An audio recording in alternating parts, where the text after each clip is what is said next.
Okay. बहुत बहुत स्वागत है बच्चों आप सभी का आज की इस वीडियो में। और आज की ये वीडियो क्लास 11th का आपका ज्योग्राफी यानी कि भूगोल का जो सब्जेक्ट है बच्चों, इसके लिए बहुत ज्यादा इंपॉर्टेंट वीडियो होने वाली है। क्योंकि आज हम बात करेंगे, जैसा कि आप सभी को पता है, ज्योग्राफी का आपका कल यानी कि 3 अक्टूबर 2023 को आपका ज्योग्राफी का जो मिड टर्म का एग्जाम है, मिड टर्म का आपका जो पेपर है, ये कल होने वाला है। ठीक है, जिसकी तैयारी के लिए बच्चों हमने आपको 3 sample question paper with solution बहुत अच्छी तरह से बता दी थी। बेसिकली जो हमारा तीसरा सैंपल पेपर था, इसका हमने पार्ट 1 पिछली वीडियो में आपको बता दिया था। ठीक है, ये जो वीडियो है ये हमारे सैंपल क्वेश्चन पेपर नंबर 3 का पार्ट 2 का वीडियो होने वाला है। ठीक है, यानी कि जो आधा पेपर हमने पिछली वीडियो में समझा था, उससे आगे का इस वीडियो में अब हम कंटिन्यू करने वाले। ठीक है, तो आ जाइए शुरुआत करते हैं। और एक बार फिर से आप सभी को मेरी तरफ से आपके ज्योग्राफी के मिड टर्म के एग्जाम के लिए ऑल द बेस्ट। अच्छे से हमने तैयारी की है, आपको इंडिया वर्ल्ड मैप का वीडियो भी हमने समझा दिया बहुत अच्छे तरीके से। चलिए शुरुआत करेंगे। ठीक है, देखिए जिनको पेपर का पैटर्न अभी तक भी नहीं पता है उन्हें बता दें, पेपर आपका 3 घंटे का होगा और ये 70 नंबर का आएगा। और इसमें आपका 30 मार्क्स का प्रैक्टिकल होता है, इसलिए 70 नंबर का। ठीक है, चलिए पेपर के पैटर्न को समझने के लिए आप सभी को अपने सामान्य निर्देश जरूर पढ़ने हर एक सब्जेक्ट के, लाइक ज्योग्राफी। ज्योग्राफी में आपके 5 खंड होंगे and total number of question आपके 30 होंगे। ठीक है, अब सबसे पहले ये बताता हूँ कि जो पार्ट 1 की वीडियो थी उसमें हमने क्या क्या डिस्कस किया था। तो इसमें हमने अपना खंड का, जिसके अंदर 1 से लेके 17 तक वास्टनेस यानी कि टोटल हमने 17 एमसीक्यू ये डिस्कस कर लिए थे। खंड खा, इसमें मैं 18 19 स्रोत आधार और जो हमारे चित्र वाला क्वेश्चन था 3 नंबर का, 3 नंबर के 2 क्वेश्चन इनको देख लिया था। और खंड गा के अंतर्गत 20 से लेके 23 ये 3 नंबर के हमारे जो 4 क्वेश्चन थे, इनको हम देख चुके हैं किसमें, पार्ट 1 की वीडियो में। ठीक है, अब जो हमारा पार्ट 2 का वीडियो है, इसमें सुनिए हम क्या करेंगे। इसमें हम खंड घा, जिसमें 24 से 28 यानी कि 5-5 नंबर के 5 क्वेश्चन, अगर चॉइस भी मिला दे तो टोटल 7 आपके बन जाते हैं, इनको देखेंगे। और सेक्शन ई जो है, इसका 29 का वर्ल्ड मैप और इंडिया 30 का इंडिया मैप और 1-2 मैप और भी एक्स्ट्रा आपको मैं करवा दूंगा, ताकि और भी तैयारी आपकी अच्छी हो सके। ये पार्ट 2 में देखेंगे। पार्ट 1 का वीडियो जिसने अभी नहीं देखा, बहुत इंपॉर्टेंट वीडियो था, आपको आई बटन में उसका लिंक दे दूंगा या फिर वीडियो के डिस्क्रिप्शन बॉक्स में, वहां से जाके जरूर से देख लीजिएगा। जो बच्चे इंग्लिश मीडियम के हैं वो अपने पेपर के पैटर्न को यहाँ से देख लें। पिछली वीडियो में हमने 17 एमसीक्यू 18-19 वाले क्वेश्चन, मतलब 3 मार्क्स के जो क्वेश्चन थे चित्र और एमसीक्यू वाले, वो देखे थे। 20 से 23 हमने पार्ट 1 में देख लिए थे। ठीक है, अब पार्ट 2 जो है, इसमें सेक्शन डी और जो हमारा सेक्शन नंबर ई है, इसको हम देखने वाले हैं। ठीक है बच्चों, आ जाइए शुरुआत करते हैं। जिन बच्चों ने सेक्शन ए नहीं देखा उन्हें मैं बता दूं, काफी इंपॉर्टेंट सेक्शन था। ठीक है, बहुत ही अच्छे अच्छे हमने एमसीक्यू वगैरह किए थे, जिसमें से कुछ क्वेश्चन ऐसे थे जिसके अंदर से एक ही क्वेश्चन से बहुत सारे एमसीक्यू हमने आपको बता दिए थे। जैसे कि एक क्वेश्चन था जिसमें पूछा गया था कि वैज्ञानिकों के अनुसार पृथ्वी की आयु है 4.6 अरब ईयर्स राइट थी। सूर्य का प्रकाश पृथ्वी तक पहुंचने में 8.3111 का मिनट का समय लेता है। सौरमंडल में जो सबसे अधिक घनत्व वाला ग्रह है ये पृथ्वी ग्रह है। पार्थिव ग्रह जो थे ये छोटे थे, इनमें गुरुत्वाकर्षण शक्ति थी, इसलिए चट्टानी ग्रह थे। ऐसे बहुत सारे क्वेश्चन थे, एक एक एमसीक्यू से बहुत से निकलते थे, तो हमने उनको देख लिया था। ठीक है, फिर हमने अपना सेक्शन बी डिस्कस किया था, स्रोत आधारित। ठीक है, और इस तरीके से चित्र वाला क्वेश्चन था, इसके भी क्वेश्चन हमने देखे थे। ठीक है, तो सेक्शन सी देखा था, जिसमें 3 नंबर के हमारे क्वेश्चन थे। ओके, चलिए तो अब हम शुरुआत करेंगे बच्चों आज के अपने सबसे इंपॉर्टेंट सेक्शन की, सेक्शन नंबर डी, जिसमें हमारे लॉन्ग आंसर टाइप क्वेश्चंस यानी कि 5-5 नंबर के टोटल हमारे 5 क्वेश्चन होंगे, जिसमें 2 क्वेश्चन में हमें चॉइस भी मिलने वाली है इंडिया और वर्ल्ड बुक के अकॉर्डिंग। ठीक है, तो आ जाइए एक एक करके सबको समझते हैं। देखिए क्वेश्चन नंबर 24 जो कि 5 मार्क्स का है, इसी में आपको पहले ही अथवा दे दिया गया है। क्वेश्चन हमारा पहला क्या कहता है, भूगोल के 2 जो प्रमुख उपागम हैं, आपको इसका वर्णन करना है। आप सभी को पता है 2 उपागम है, एक है क्रमबद्ध भूगोल और एक है प्रादेशिक भूगोल। तो हमें इन दोनों का यहाँ पे वर्णन करना है। ठीक है, तो पहले बात करेंगे बच्चों क्रमबद्ध भूगोल, जिसे हम सिस्टमैटिक ज्योग्राफी बोलते हैं। फिर प्रादेशिक भूगोल, जिसे हम रीजनल ज्योग्राफी बोलते हैं। एक एक करके हर एक पॉइंट को बड़े ध्यान से समझिएगा। देखिए क्रमबद्ध भूगोल के जो जन्मदाता हैं वो माने जाते हैं जर्मन भूगोलवेत्ता अलेक्जेंडर वान हाम्बोल्ट। तो आपसे एमसीक्यू में पूछा जा सकता है बच्चों, ये क्रमबद्ध भूगोल के जन्मदाता कौन है, तो अलेक्जेंडर वान हाम्बोल्ट ये है। अब इसके अंतर्गत होता क्या है, जैसे कि देखिए क्या लिखा हुआ है, क्रमबद्ध भूगोल अर्थात इस उपागम में किसी भी एक तथ्य पर पूरे विश्व स्तर पर अध्ययन किया जाता है फिर क्षेत्रीय स्वरूपों के आधार पे वर्गीकृत प्रकारों की पहचान की जाती है। एग्जाम्पल देता हूं तब आप समझेंगे। मान लेते हैं कि यदि कोई प्राकृतिक वनस्पति का अध्ययन करने में रुचि रखता है, ठीक है, तो उससे वो क्या करेगा, सबसे पहले वर्ल्ड के लेवल पे, यानी कि उससे पहले पूरे विश्व के आधार पे पहले उसका अध्ययन करेगा, ठीक है। उसके बाद फिर वो जो है क्या करेगा, उसका क्षेत्रीय स्वरूपों में वर्गीकृत प्रकारों की पहचान करेगा, जैसे कि रेखीय आधार पे, ठीक है, प्रकृति कैसी है, सदाबहार वन कैसे, मानसूनी वन कैसे है, मौसम कैसा है, जल कैसे विस्तृत है, जलवायु कैसे विस्तृत है, ठीक है, क्या प्रकार है, क्या कारण है इसके बेसिकली अलग अलग होने के। तो इन सभी को क्या किया है उसने, पहले तो प्रकृति का वर्ल्ड लेवल पे अध्ययन किया उसने, फिर उसी के प्रकारों का छोटे छोटे स्वरूप में अध्ययन किया, ठीक है।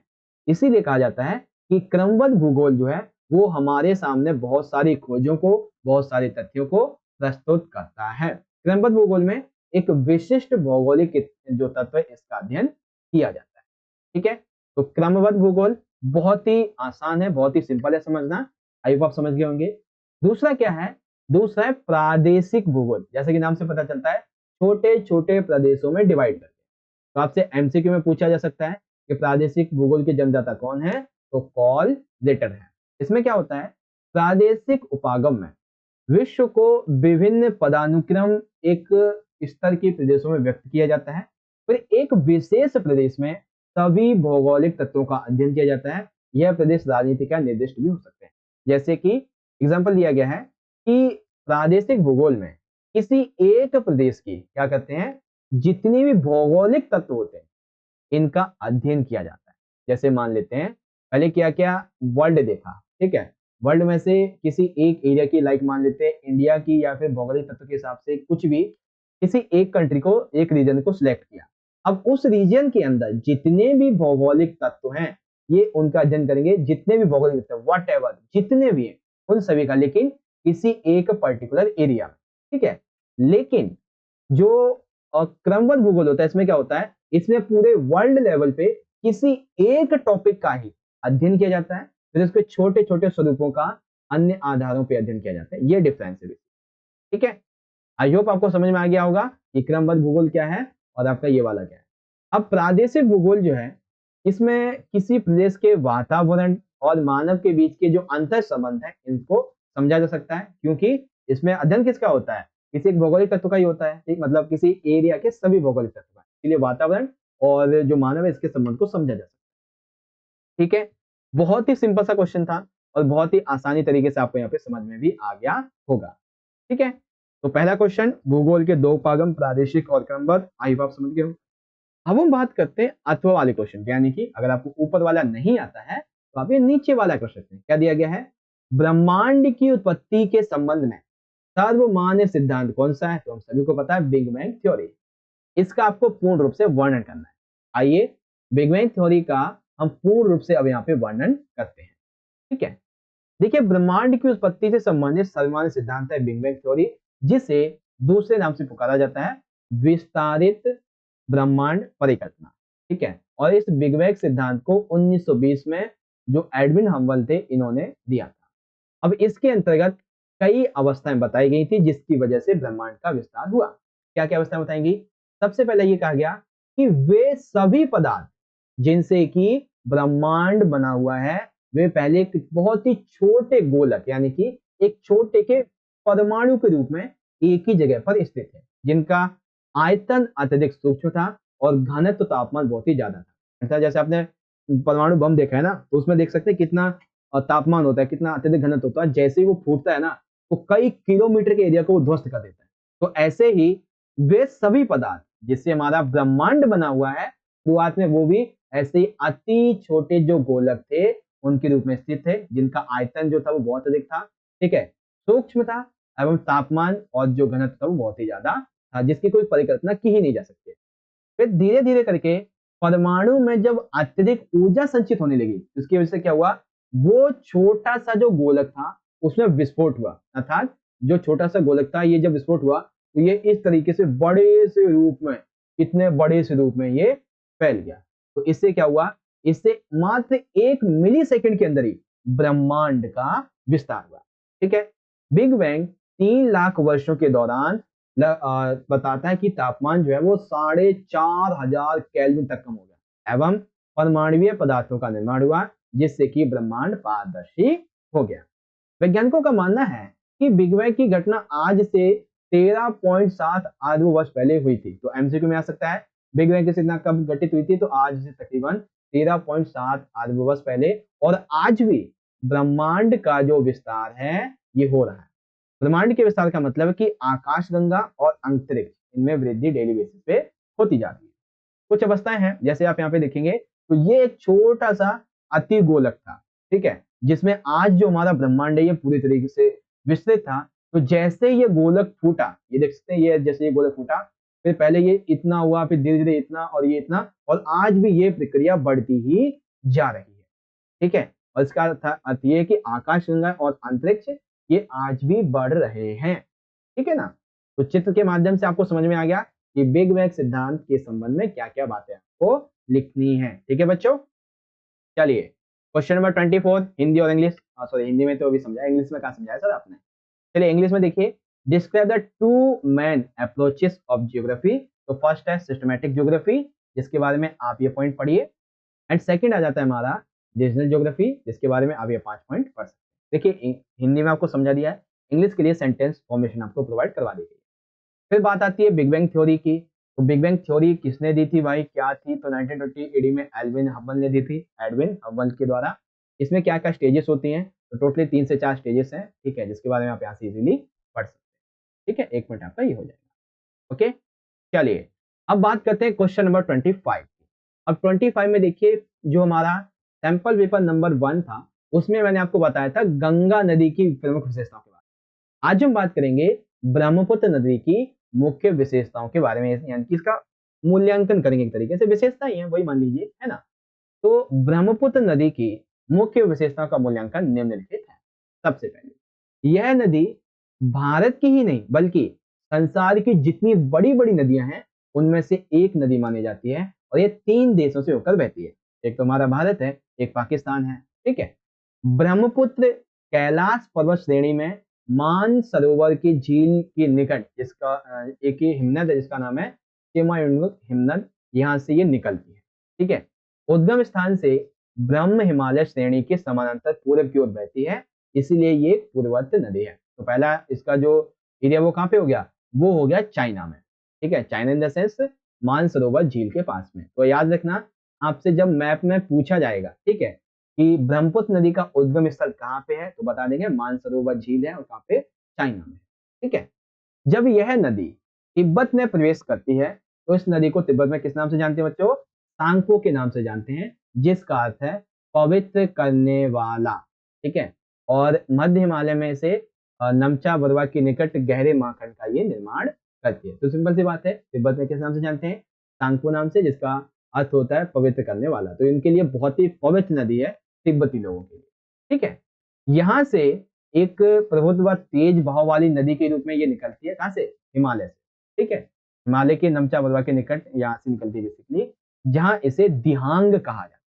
और फिर अरुणाचल प्रदेश में सादिया कस्बे के पश्चिम में यह भारत में प्रवेश करती है। अर्थात देखिए, जो ब्रह्मपुत्र नदी है ये कहाँ से प्रवेश करती है भारत में, ये अरुणाचल प्रदेश राज्य से प्रवेश करती है भारत में, ठीक है। जहाँ पे से क्या कहा जाता है, जहाँ पे इसे मतलब यहाँ की सहायक नदियां उसकी बात हो रही है, तो दिबांग और सिकांग, लोहित, ये इसकी प्रमुख नदियां बनती है। यहाँ से यह नदी जो है, जब ये नदी भारत में आती है तब इसको बोला जाता है ब्रह्मपुत्र नदी। असम घाटी में 750 किलोमीटर की यात्रा में अनेक सहायक नदियां इसमें आकर मिलती हैं। फिर यह नदी बांग्लादेश में प्रवेश करते हुए दक्षिण दिशा में बहती है, जहां पर इसे जमुना कहा जाता है, और अंत में पद्मा इसके साथ में मिलकर ये बंगाल की खाड़ी में गिर जाती है। इसी प्रकार से ब्रह्मपुत्र नदी बाढ़, मार्ग परिवर्तन और तटीय अपरदन के लिए ज्यादातर जानी जाती है, ठीक है। तो किसके राज्य में भाई ये है, पहले तो किस देश में, चाइना में, भारत में और बांग्लादेश, ठीक है ना। इन 3 देशों में ये जो हमारी ब्रह्मपुत्र नदी है ये फैलती है, ठीक है ना। तो एक ही नदी 3 देशों से गुजरते हुए फाइनली जाके कहां पर मिलती है, बंगाल की खाड़ी में, ठीक है। तो ये होगी ब्रह्मपुत्र नदी की बात। और एक बार मैं आपको गंगा नदी की विशेषता कुछ बता देता हूँ, ठीक है। जिन बच्चों को गंगा नदी की विशेषता जाननी है उनको भी एक बार मैं बता देता हूँ गंगा नदी की क्या क्या विशेषता। ठीक है, यही कहीं होना चाहिए। देखिए ये रहा, पेपर 1 में आपको मैंने बताया था, फिर भी बता देता हूँ। गंगा नदी अपवाह तंत्र की 5 विशेषताएं। देखिए, गंगा नदी उत्तराखंड राज्य के जो उत्तरकाशी जिले हैं, उत्तरकाशी जिला जो है, यहाँ पे गोमुख के नजदीक एक हिमनद है जिसका नाम है गंगोत्री हिमनद। ठीक है, गोमुख के नजदीक एक हिमनद है गंगोत्री हिमनद। ये यहाँ से निकलती कितनी ऊंचाई से? 3900 मीटर की ऊंचाई से। ठीक है, जब यह नदी देवप्रयाग में भागीरथी और अलकनंदा जब इनका आपस में संगम होता है, तब इसके बाद में इसे गंगा के नाम से जाना जाता है। और गंगा नदी जो हरिद्वार मैदान में प्रवेश करती है, और उसकी इंपॉर्टेंस आप सभी को पता ही है। पर हरिद्वार से ये दक्षिण की ओर और फिर दक्षिण के पूरब की ओर बहती है, और अंत में यह दक्षिण मुखी होकर 2 धाराओं में, एक भागीरथी और एक हुगली, इन दोनों में ये विलीन हो जाती है। फिर ये बांग्लादेश में प्रवेश करती है, जहां पर इस नदी को पद्मा के नाम से जाना जाता है। गंगा नदी की कुल लंबाई 2525 किलोमीटर है। यह भारत का सबसे बड़ा अपवाह तंत्र है। इसके उत्तर में हिमालय से निकलने वाली बारहमासी नदियां और दक्षिण में प्रायद्वीप से निकलने वाली मौसमी नदियां ये आकर मिलती हैं। यमुना गंगा नदी की सबसे पश्चिमी और सबसे लंबी सहायक नदी है। सोन नदी इसके दाहिने किनारे पर मिलने वाली प्रमुख सहायक नदी है। बाएं तट पर मिलने वाली महत्वपूर्ण नदियों में सहायक नदियां जैसे राम गंगा, गोमती, घग्गर, गंडक, कोशी, महानंदा, ये इसकी सहायक नदियां यहाँ पे आ जाती है। ठीक है, तो गंगा नदी के अपवाह तंत्र के बारे में ये बातें आपको पता होनी चाहिए थी, जो कि आपको मैंने बता दी। ठीक है, एक एक्स्ट्रा क्वेश्चन भी इसी वीडियो में आपको मैंने समझा दिया। चलिए इंग्लिश में देख लीजिए। Evaluate the main characteristics of the Brahmaputra river. कौन कौन सी हैं? आप इसके बारे में इन सारे पॉइंट्स को इजीली यहां से रीड आउट कर सकते हैं। ठीक है, चलिए अब यहाँ पे आता है क्वेश्चन नंबर 26। ये क्वेश्चन भी पहले करवा चुका हूँ, बहुत इंपॉर्टेंट है, इसलिए फिर से आपको करवाऊंगा। क्वेश्चन क्या है? वायुमंडल की संरचना का चित्र सहित वर्णन कीजिए। हालांकि पेपर में चित्र बनाने के लिए नहीं आएगा, लेकिन मैं आपको चित्र के द्वारा ही समझाऊंगा, क्योंकि उसी के माध्यम से आपके लिए समझना आसान होगा। देखिए, रासायनिक संगठन के आधार पर वायुमंडल 2 विस्तृत परतों में है, जिसे हेमोस्फीयर और एस्ट्रोस्फीयर में व्यक्त किया जाता है। ठीक है, लेकिन तापमान और वायु दाब के हिसाब से वायुमंडल 5 ग्रुप में बता हुआ है। अगर देखो पेपर में ना क्वेश्चन कैसे भी आए, वायुमंडल की संरचना का वर्णन आए या फिर तापमान और वायु दाब के आधार पे वायुमंडल की परतों का वर्णन कीजिए, ऐसे क्वेश्चन आए, आंसर आपको एक ही लिखना है। ठीक है, अब मैं आपको एक मैप दिखाता हूँ, फिर मतलब एक फोटो दिखाता हूँ, फिर आपको समझ में आएगा। ठीक है, तो पहले आप यहाँ पे देखेंगे बच्चों, सबसे पहली जो है ये हमारी है क्षोभ मंडल सीमा, जो कि कितनी ऊंचाई तक है? 18 किलोमीटर की ऊंचाई तक। इसकी क्या विशेषता है? ये ऊंचाई के साथ इसमें क्या होता है? तापमान इसमें घटता है। फिर दूसरी है बच्चों हमारी समताप मंडल। समताप मंडल जो है ये ओजोन गैस के लिए सबसे इंपॉर्टेंट है, और ये कहां तक फैली हुई है? 50 किलोमीटर तक। और इसमें क्या होता है, जैसे जैसे ऊंचाई बढ़ेगी तो उसमें तापमान भी बढ़ता है। फिर आता है बच्चों मध्य मंडल। मध्य मंडल की ऊंचाई जो 50 से लेके 80 किलोमीटर तक की है। इसमें ऊंचाई के साथ में तापमान घटता है और -100 से नीचे भी चला जाता है। ठीक है, और फिर आता है बच्चों आयन मंडल। आयन मंडल में ऊंचाई के साथ में तापमान बढ़ता है, ये रेडियो तरंगों को परिवर्तित कर देती है। और सबसे आखिरी आता है बाहरी मंडल। यहाँ पे तापमान 1000 से 4000 किलोमीटर तक रहता है। ठीक है ना, 4000 1000 सेल्सियस से अधिक होता है, और इसकी ऊंचाई जो 80 से लेके कितनी है? 400, मतलब 400 मतलब बेसिकली 400 किलोमीटर के ऊपर तक का बाहरी मंडल है आयन मंडल, 80 से 400 बेसिकली। ठीक है, तो एक एक करके अब इसकी विशेषताओं को समझिए। देखिए, पहले हम बात करते हैं क्षोभ मंडल की, यानी कि ट्रॉस्फियर। तो यह वायुमंडल की कैसी परत है? सबसे निचली परत है। इसकी औसत जो ऊंचाई है वो 13 किलोमीटर कहाँ पे पाई जाती है? ध्रुवों पर, और 8 किलोमीटर वैसे है, लेकिन टोटल जो कितनी है? 18 है। ठीक है, हमारे वातावरण में ऋतु और मौसम से संबंधित जो भी परिवर्तन होता है उसी परत में होता है, इसीलिए क्षोभ मंडल जो परत है ये मानव के लिए सबसे उपयोगी परत मानी जाती है। ठीक है, अब इसमें होता है क्या है, जैसे जैसे ऊंचाई बढ़ेगी, ठीक है, इसकी ऊंचाई 1 किलोमीटर से मतलब 0 से 1 2 3 4 बढ़ेगी, वैसे तापमान जो माइनस में होता चला जाएगा। फिर समताप मंडल आता है, तो यह परत 18 किलोमीटर से लेके 50 किलोमीटर तक फैली हुई है। ठीक है, जिसमें से 50 से नीचे 20 किलोमीटर तक देखा जाए तो तापमान में कोई परिवर्तन नहीं आता, इसीलिए इसे समताप मंडल बोलते हैं। लेकिन जैसे ऊपर चला जाता है तो तापमान क्या होता है? इसमें बढ़ने लगता है। ठीक है, इस परत के निचले भाग में ओजोन गैस उपस्थित है 20 किलोमीटर तक के भाग में, जो क्या करती है? सूर्य से आने वाली जो भी पैराबैंगनी किरणें होती है इनका अवशोषण कर लेती है और मानव को इसकी हानि से बचाती है। फिर आती है मध्य मंडल, तो इसका विस्तार 50 से 90 किलोमीटर तक है, 90 नहीं 80 है, बेसिकली 50 से 80 किलोमीटर की ऊंचाई तक है। और इस परत में ऊंचाई के साथ में क्या होता है, तापमान में गिरावट आती है, बस इसकी इंपॉर्टेंस। आयन मंडल थोड़ा इंपॉर्टेंट है। इस परत का विस्तार 80 किलोमीटर से 400 किलोमीटर तक है।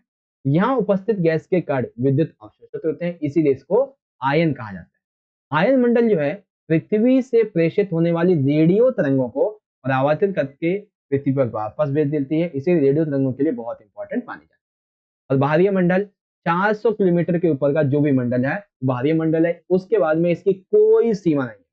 इसमें वायु बहुत ही कम है, इसके बारे में हमारे पास ज्यादा कोई जानकारी भी नहीं क्योंकि अंतरिक्ष में विलीन हो जाता है इसीलिए।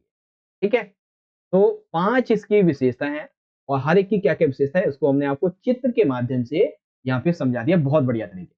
ठीक है, आशा करता हूं आप सभी को अच्छे तरीके से समझ में आया होगा। अब इसी क्वेश्चन को इंग्लिश में देखिए, describe the structure of the atmosphere with a diagram. ठीक है, आपको डायग्राम नहीं पूछा जाएगा, बस आपसे पूछा जाएगा स्ट्रक्चर क्या है। तो पहले बताएंगे ट्रोस्फियर के बारे में, फिर स्ट्रेटोस्फियर के बारे में, फिर मेसोस्फियर के बारे में, फिर आइनोस्फियर एंड फिर एक्सोस्फियर, इस तरीके।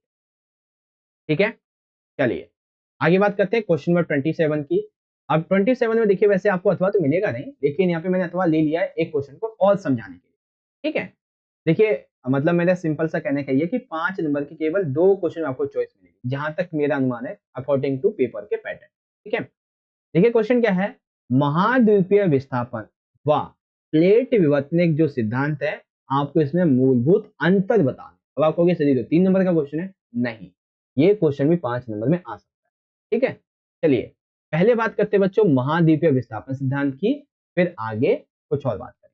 देखिए महाद्वीपीय विस्थापन सिद्धांत के अंतर्गत वैगनर का यह मानना है कि कार्बोनिफेरस युग में सभी स्थल भाग एक दूसरे से जुड़े हुए थे शुरुआती दौर में। ठीक है, जिसे वैगनर ने क्या नाम दिया था, पेंजिया नाम दिया। ठीक है, और पेंजिया के कुछ भाग भूमध्य रेखा की ओर धीरे धीरे करके खिसकने लगे और यह प्रक्रिया आज से लगभग 30 करोड़ वर्ष पूर्व अंतिम कार्बोनिफेरस युग में आरंभ हुई थी।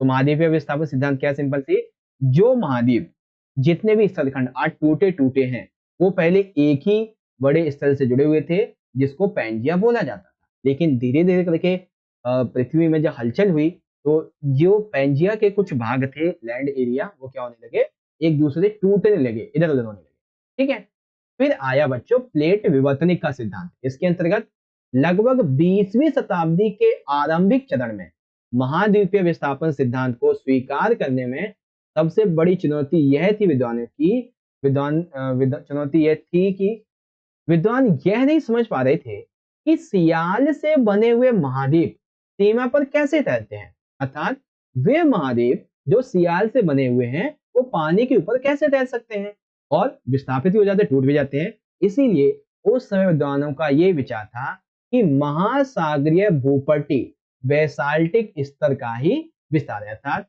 हमारे पृथ्वी पर मौजूद जो बेसाल्टिक स्तर है इसका ही विस्तार है महासागरीय भूपट्टी।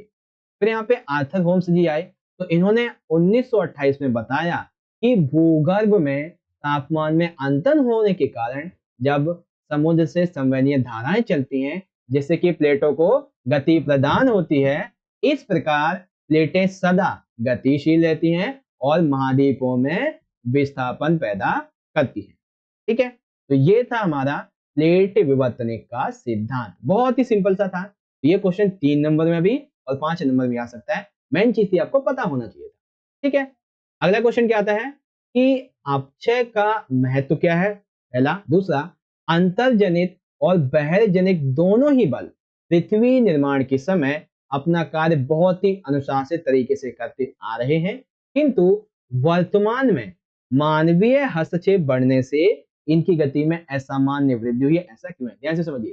पहले बताना है अपक्षय का महत्व क्या है, उसके बाद अंतर्जनित और बहिर्जनित दोनों ही ये जो बल हैं पृथ्वी के निर्माण के समय इन्होंने अपना योगदान दिया, लेकिन वर्तमान में मानवीय जो क्रियाएं हैं वो इसमें बढ़ती चली जा रही है, जिसकी इसकी जो गति है वो बेसिकली रुक रही है, उसमें परिवर्तन आ रहा है, उसको प्रॉब्लम आ रही है इसको बनाने में। ठीक है, तो एक एक करके समझते हैं। सबसे पहले अपक्षय का महत्व क्या है, तो याद रखना अपक्षय का महत्व भी 3 मार्क्स में आपसे पूछा जा सकता है। ठीक है, देखिए अपक्षय का महत्व, चट्टाने छोटे टुकड़ों में बंटकर मृदा के निर्माण में सहायक होती हैं। अर्थात चट्टाने जो हैं वो जब छोटे छोटे टुकड़ों में टूटती हैं, बारीक से छोटे छोटे शल्क में, तब ये क्या करती हैं, मृदा का निर्माण करती हैं। फिर अपक्षय जो है ये चट्टानों में मूल्यवान खनिज जैसे कि लोहा, मैग्नीज, तांबा, इन सभी के आदि के संकेंद्रण में सहायक हैं, क्योंकि अपक्षय के कारण अन्य पदार्थों का निक्षालन हो जाता है और वे स्थानांतरित हो जाते हैं एवं खनिज एक जगह इकट्ठे हो जाते हैं। सिंपल सी बात है, जैसे कोई चट्टान है, अगर इसका अपक्षय होता है तो क्या होता है भाई, इससे मतलब चट्टान जो जब ये टूटती है तो उसे जो बारीक से शल्क निकलते हैं, छोटे छोटे टुकड़े जो टूटते हैं, उससे मृदा का निर्माण होता है। और चट्टाने जो है नाइट्रेट्स, कैल्शियम, न जाने कितने प्रकार के खनिजों से बनी हुई होती है। तो जब अपक्षय होता है, चट्टान का कटाव होता है, तो वो खनिज जो है ना वो एक जगह इकट्ठे हो जाते हैं, जिनको हम एकत्र करके यूज में ला सकते हैं। तो ये सारी चीजें हैं अपक्षय के महत्व की। ठीक है, अब यहाँ पे बात आती है कि जो हमारा दूसरा क्वेश्चन था, अंतर्जनित बल और मतलब अंतर्जनित जो बल है ये पृथ्वी पर उच्चावच संबंधी विविधता उत्पन्न करते हैं। कैसे? अर्थात पृथ्वी के अंदर लगने वाले जो बल हैं ये भारत के ऊंचे नीचे पठार, ऊंचे नीचे पहाड़, ऊंचे नीचे मैदान को उत्पन्न करते हैं। कैसे? जैसे कि मान लीजिए पर्वत है, पठार है, मैदान है, ये ऐसी जितनी भी भू आकृतियां हैं ये इसका निर्माण करते हैं और बहिर्जनिक बल धरातल पर उत्पन्न है इसी विभिन्नता के समान करते हैं, यानी कि उत्पन्न जो है इस भिन्नता के समान होता है। ठीक है, लेकिन वर्तमान में क्या हुआ है कि जो ये अंतर्जनित बल से जितने भी ये पठार, पर्वत, मैदान जो थे ये उत्पन्न हो रहे थे, ठीक है, इनमें जो अंतर आ रहे थे, वर्तमान में क्या हुआ है कि जो हमारा मानव है, यानी कि हम लोगों ने क्या किया है, आज के टाइम पे बहुत सारा जमीन के अंदर खोदना शुरू कर दिया है। ठीक है, हमने प्राकृतिक संसाधनों का दोहन करना शुरू कर दिया है। तो इसकी वजह से क्या हुआ है कि वर्तमान में कई देश के अधिकांश भागों में बाढ़ आ जाती है, भूकंप आ जाते हैं, चक्रवात आ जाते हैं। लेकिन अगर ये अपने आप होता तो ये भारत में कभी ऐसा होता ही नहीं। ठीक है, लेकिन आप सभी को पता है जैसे जापान जो सुनामी का केंद्र है, बहुत जगह भूकंप आते हैं, बाढ़ आते रहते हैं, तो भारत में इससे कहीं अछूता नहीं है, भारत में भी यही है। ठीक है, आगे देखिए, जैसे कि एग्जाम्पल है भारत का उत्तराखंड। उत्तराखंड केदारनाथ में आई बाढ़ या कश्मीर में आई बाढ़ या फिर नेपाल में आया हुआ भूकंप, इन सब के लिए सीधे तौर पर मनुष्य ही उत्तरदायी है, क्योंकि आज मनुष्य जो खनन कार्य करता है, जो खुदाई करता है, जो ज्यादातर बिल्डिंग बनाया जाता है, प्रकृति का दोहन करता है। ठीक है, ठीक है, जो खनिज है इनका उपयोग करता जाता है बिना फालतू के, तो इससे क्या है, इससे जो अंदर पृथ्वी में कार्य हो रहा होता है, ठीक है, जो क्रियाएं होती हैं उन पर बहुत ज्यादा असर पड़ता है। ठीक है, हम सभी को पता है धरातल की छोटी सी मिट्टी की परत को बनने के लिए ना कई सैकड़ों, कई हजारों साल का समय लगता है।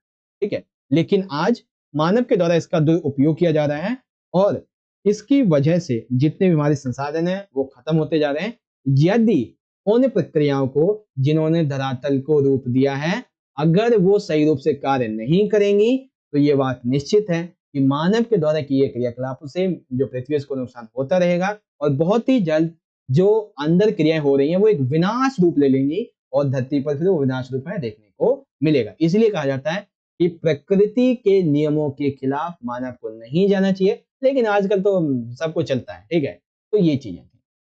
दोनों क्वेश्चन आपको समझ में आ गए भाई कि अपक्षय का क्या महत्व है और पृथ्वी के अंदर कार्य कर रहे बल, इनका क्या इंपॉर्टेंस है और आज के वर्तमान मानव ने कैसे इस काम को रोका है, ये बातें थी। ठीक है, आई आप समझ गए होंगे। आइए इंग्लिश में देखते हैं। Explain the basic difference between continental drift theory end plate tectonic theory.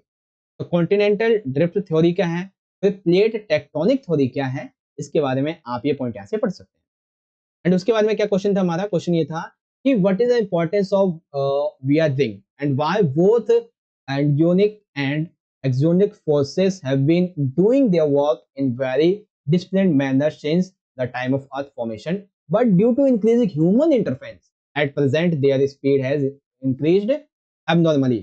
आप जी हाँ, बिल्कुल राइट है। तो इंपॉर्टेंस ऑफ weathering क्या है, अपक्षय का क्या इंपॉर्टेंस है, उसके बाद जो बल थे ये आज के टाइम पे ह्यूमन जो इंटरफेस है इसकी वजह से क्या क्या इस पे असर पड़ रहा है, उसके बारे में ये 3 बटा से पढ़ सकते हैं। ठीक है, चलिए अब यहाँ पे देखिए एक जो हमारा 28 का पहला वाला क्वेश्चन मैं आपको पहले ही बता दूं, प्रायद्वीपीय पठार का और हिमालय पर्वत के अंतर का, ये आपको मैं 2 पेपर में पहले भी समझा चुका हूँ, इंपॉर्टेंट है इसीलिए अब यहाँ पे नहीं समझाऊंगा। अब सीधा हम दूसरे क्वेश्चन समझाएंगे। पश्चिमी घाट और पूर्वी घाट में 5 अंतर, ये हम समझेंगे। ठीक है, वेस्टर्न और ईस्टर्न घाट, इसके 5-5 अंतर के बारे में। ठीक है, तो चलिए आ जाइए एक एक करके समझते हैं पूर्वी और पश्चिमी घाट को। देखिए, पहले बात करते हैं बच्चों पश्चिमी घाट की। तो पश्चिमी घाट पहले आपको मैं बता दूं कि आखिर है कहाँ, मैप के अकॉर्डिंग। ठीक है, देखो ये वाला जो एरिया हमारा, ये वाला, ठीक है, इतना एरिया, ये है हमारा पश्चिमी घाट। और इधर का यहां से लेके ये जो एरिया है, इतना ये वाला एरिया, ये है हमारा पूर्वी, यानी कि बता देता हूं, ये ईस्टर्न घाट है और ये हमारा वेस्टर्न घाट है। तो एक एक करके अब हम इनकी विशेषताओं को समझते हैं। देखिए, पश्चिमी घाट में आप सभी को पता है, उत्तर में महाराष्ट्र से लेके दक्षिण में तमिलनाडु में स्थित कन्याकुमारी, अरब सागर तक ये फैला हुआ है। ठीक है, इन्हें महाराष्ट्र, गोवा में सह्याद्री नदी, कर्नाटक और तमिलनाडु में नीलगिरी तथा केरल में अन्नामलाई और इलायची की पहाड़ियों के नाम से भी जाना जाता है। पश्चिमी घाटों को कहां कहां पे किस किस नाम से जाना जाता है, ध्यान से समझिए। पश्चिमी घाट को महाराष्ट्र और गोवा में किस नाम से, सह्याद्री इस नाम से जाना जाता है। कर्नाटक और तमिलनाडु में नीलगिरी के नाम से जाना जाता है। केरल और अन्नामलाई में इलायची की पहाड़ियों के नाम से जाना जाता है। अर्थात हाँ, तमिलनाडु में नीलगिरी, केरल में इसे बेसिकली अन्नामलाई और इलायची की पहाड़ियों के नाम से जानते हैं। ये पर्वत लगातार एक श्रेणी के रूप में विकसित है। उत्तर में दक्षिण तक 3 दर्रे, जिसमें हाल घाट, घोर घाट और पाल घाट, ठीक है, ये निरंतरता इसको भंग प्रतीत करते होते हैं। इस पर्वत श्रेणी की औसत ऊंचाई कितनी है, 1500 मीटर, जो कि उत्तर से दक्षिण की ओर बढ़ती है।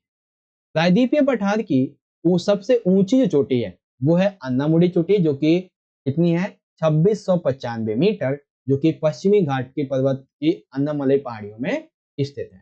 ठीक है, और अधिकांश प्रायद्वीपीय नदियों की उत्पत्ति भी पश्चिमी घाट से ही हुई है।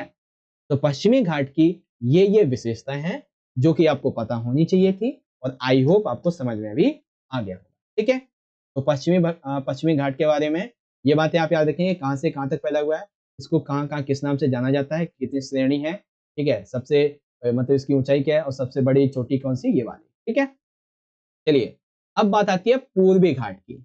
तो पूर्वी घाट में जो सबसे इंपॉर्टेंट इसका रोल है, वो है बच्चों दक्कन के पठार, क्योंकि दक्कन का पठार 7 से 8 राज्यों में फैला हुआ है। ठीक है, मध्य भारत और दक्षिणी भारत में।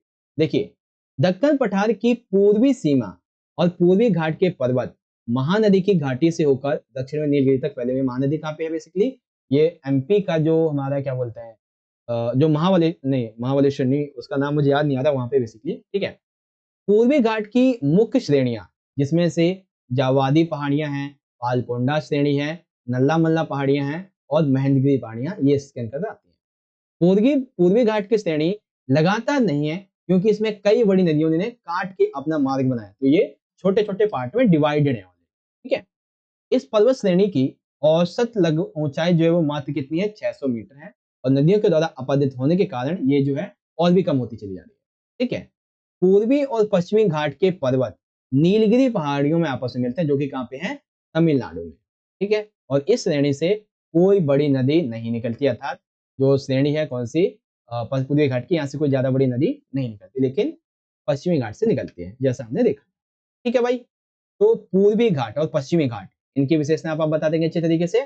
चलिए, अब जो क्वेश्चन आपसे मैं कह रहा था नहीं समझाऊंगा, एक काम करते हैं, इसको भी देख ही लेते हैं। ठीक है, प्रायद्वीपीय पठार और हिमालय पर्वत, इनकी विशेषता।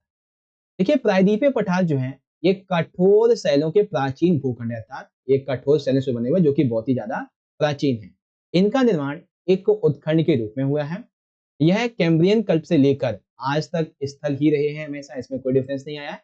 इसके केवल तटीय क्षेत्र जो है वो अभी के टाइम पे समुद्र में डूब गए। ठीक है, प्रायद्वीपीय पठार में मुख्यतः जो है वो अवशिष्ट पर्वत पाए जाते हैं, और अरावली इस पर्वत की सबसे प्रमुख श्रृंखला है। यहाँ की नदियां उथली एवं मंद ढाल वाली होती है। इसी तरीके से हिमालय पर्वत है। हिमालय पर्वत का जो निर्माण है, ये अवसादी शैलों से निर्मित एक नए पर्वत के रूप में हुआ है। हिमालय एक मोड़दार पर्वत है, जो कि विभिन्न भूगर्भिक हलचलों से बना हुआ है। हिमालय पर्वत की उत्पत्ति क्षैतिज के अवसादों से, जो पर्वत निर्माणकारी वैतनिक हलचलें, इनकी वजह से हुई है। हिमालय तथा उससे संबंधित श्रेणियां कमजोर और लचीली हैं। परिणाम स्वरूप यहाँ वलन विरूपण की प्रक्रिया होती है। हिमालय वैतनिक पर्वत है, इसी वजह से यहाँ की नदियां जो है वो युवावस्था में होती है, बहुत ही तेज गति से यहाँ से बहते हुए चलती है। ठीक है, तो आपको ये समझ में आ गया भाई।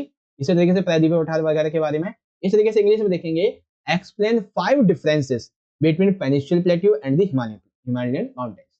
पेनिनसुलर प्लेट्यू के बारे में आपके सामने ये 5 पॉइंट आ जाते हैं। फिर हिमालयन जो माउंटेन्स है इसके बारे में आपके सामने ये 5 पॉइंट आ जाते हैं। फिर आपको बताना था वेस्टर्न घाट के कैरेक्टरिस्टिक्स क्या है, वेस्टर्न घाट के बारे में आपके 5 पॉइंट बताएंगे, ठीक है, पढ़ लेना आप इसको।